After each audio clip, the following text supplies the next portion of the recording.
Hello friends, welcome to my channel. এখন আমি করবো থালাইভা 171 টাইটেল টিজার রিয়াকশান, যেটা টাইটেল রাখা হয়েছে কুলি, এবং যে ভিডিওটা এসে প্রায় 3 মিনিটের ওপরে লেন্থের, যেটা আলাদাভাবে শ্যুট করা হয়েছে। সিনেমার মধ্যে এই সিনটার কোনো রকম সম্পর্ক থাকবে না, যেটা আমরা লিওর ক্ষেত্রে দেখেছিলাম বা বিক্রম সিনেমার ক্ষেত্রে দেখেছিলাম। সেটা একটা জাস্ট সিনেমাটার কী ওয়ার্ল্ড হতে চলেছে, কী থিমের ওপর হচ্ছে, সেটাকেই জাস্ট একটা হিন্ট দেয়। তো লোকেশ এর আগে দুবার করেছে, এটা নিয়ে থার্ড টাইম সে এরকম অ্যানাউন্সমেন্ট টিজার আনলো। তো সেখানে রজনীকান্তকে সত্যি বলতে দারুণ লাগছে।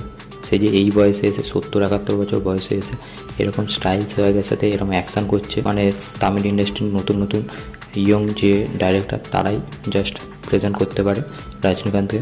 তাকে আমরা জেলারে দেখেছি, সেই সিনেমাতে তো আমরা তাকে অ্যাকশান করতেও খুব একটা দেখতে পাইনি। সেখানে তার স্টাইল সোয়াগ দিয়েই কভার করে দিয়েছিল পুরো সিনেমাটা। এই সিনেমাটা যেহেতু লোকেশের, তো সেখানে তো অ্যাকশান ভরপুর থাকবে। আনবু আরিবু, যারা এর আগেও বিক্রম, লিও, লোকেশেরই সিনেমাতে অ্যাকশান দিয়েছে, তারাই এই সিনেমারও অ্যাকশান দিচ্ছে। যেমনটা আমরা লোকেশের সিনেমাতে অ্যাকশানগুলো ইনোভেটিভ কিছু দেখতে পাই, সেরকমই এই অ্যানাউন্সমেন্ট টিজারের মধ্যেও অ্যাকশানগুলো খুবই দারুণ লাগছে। স্লো মোশনে যেরকম ক্যামেরা ওয়ার্ক থেকে শুরু করে যেরকমভাবে রজনীকান্তকে প্রেজেন্ট করেছেন দারুণ লাগছে। এবং ভিডিওটা ওভারঅল ভিডিও যেরকম কালার গ্রেডিং ইউজ করেছে সেটাও দারুণ একটা ভাইব দিচ্ছে। যেখানে আমরা গোল্ডেরই কালার শুধু দেখতে পাচ্ছি, যেটা পোস্টারটা এসেছিলো সেই পোস্টারটাকে ইন্ডিকেট করে পুরোপুরি এই ভিডিওটা বানানো হয়েছে। তো এতদিন পর্যন্ত লোকেশ ড্রাগস মাফিয়া ওই ওয়ার্ল্ডটাকে দেখাচ্ছিল, তো এবার সে প্রথমবার গোল্ড মাফিয়া এইসব ব্যাকড্রপে সিনেমা করছে। তো সেটাকে কতটা পুল আপ করতে পারে সেটাই দেখবার হবে। লোকেশের লাস্ট সিনেমা লিও, যেটা আমার খুব একটা ভালো কিছু লাগেনি সত্যি বলতে। সেই সিনেমার মধ্যে যে কানেকশানগুলো ছিল এলসিউর সাথে, সেই সবগুলোকে বেশ ভালোভাবে সে ইনক্লুড করেছিল। এছাড়া মোবাইল সিনেমাটা আমার একদমই ভালো লাগেনি।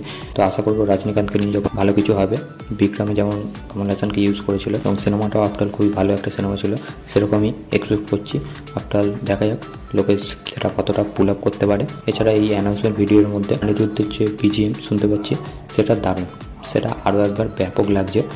কিছুটা বিক্রমের বিজিএমটার মতো ভাইব দেয়। অনিরুদ্ধের আমরা এত বিজিএম শুনছি, কিছু না কিছু ছাপ অবশ্যই পাওয়া যায়, কিন্তু যে লেভেলের বিজিএম দিচ্ছে জাস্ট দারুণ। আগের বছরে সব টপ সিনেমাগুলো সে বিজিএম দিয়েছে, লিও, জওয়ান, জেলারের মতো সিনেমা দিয়েছে, এবার সে এই সিনেমারও বিজিএম ফাটিয়ে দিয়েছে। এবং লোকেশ অনিরুদ্ধের এখনও পর্যন্ত যতবারই কোলাবোরেশন এসেছে বিজিএমগুলো দারুণ বেরিয়ে এসছে এবং খুবই অ্যাপ্রিসিয়েট হয়েছে অডিয়েন্সের মাঝে। তো এবারও সেটা সাকসেসফুলি ডেলিভার করতে পেরেছে অনিরুদ্ধ। আপনার দেখা যাক সিনেমার মধ্যে আমরা আরও ধোঁয়াদার কিরম বিজিএম শুনতে পাই। তো এই টিজারটা নিয়ে তো বেশি কিছু ব্রেকডাউন করে বলতে পারবো না, এটা জাস্ট একটা অ্যানাউন্সমেন্ট টিজার। কী থিমের ওপর হচ্ছে সেটাই জাস্ট জানিয়েছে। এবং যে ডায়লগটা দিচ্ছে হিন্দিটাকে খুব একটা শুনতে ভালো লাগছে না, ডায়লগটার মিনিংফুল বলে মনে হচ্ছে না। অরিজিনাল ভিডিওটা দেখলে সেখানে রজনীকান্তের ভয়েসে ডায়লগটা শুনতে ভালো লাগে। এমনি হিন্দি ডাবিং ভালো হয়েছে, ডায়লগটা বলবো খুব একটা হিন্দিতে সুটেবল বলে মনে হয়নি। এমনি হয়তো ওভারঅল আমার এই অ্যানাউন্সমেন্ট টিজারটা দারুণ লেগেছে। আফটার দেখা যাক সিনেমাটা কবে আসে। এবং টাইটেল রাখা হয়েছে কুলি, যেটা আমার কিছুটা অড লাগলো। এর আগে পর্যন্ত লোকেশের সিনেমার টাইটেলগুলো বেশ ক্যাচি ছিল, এবার কেমন একটা অড টাইটেল দিয়েছে। দেখা যাক এখানে মেবি রজনীকান্ত প্রথমে কুলি থাকবে, তারপরে সেই ব্যাকগ্রাউন্ডে কীভাবে ঢুকছে, তার ফ্যামিলি মেম্বারের কোনো রকম কিছু ইনভলভমেন্ট থাকবে, এরকম হতে পারে। আফটার দেখা যাক লোকেশ আফটার সিনেমাটাকে কীরকমভাবে প্রেজেন্ট করে, রজনীকান্তকে আমরা কেমন অবতারে দেখতে পাই সেটাই দেখব। তো এটাই আমার ওভারঅল ওপিনিয়ন এই টিজারটা নিয়ে।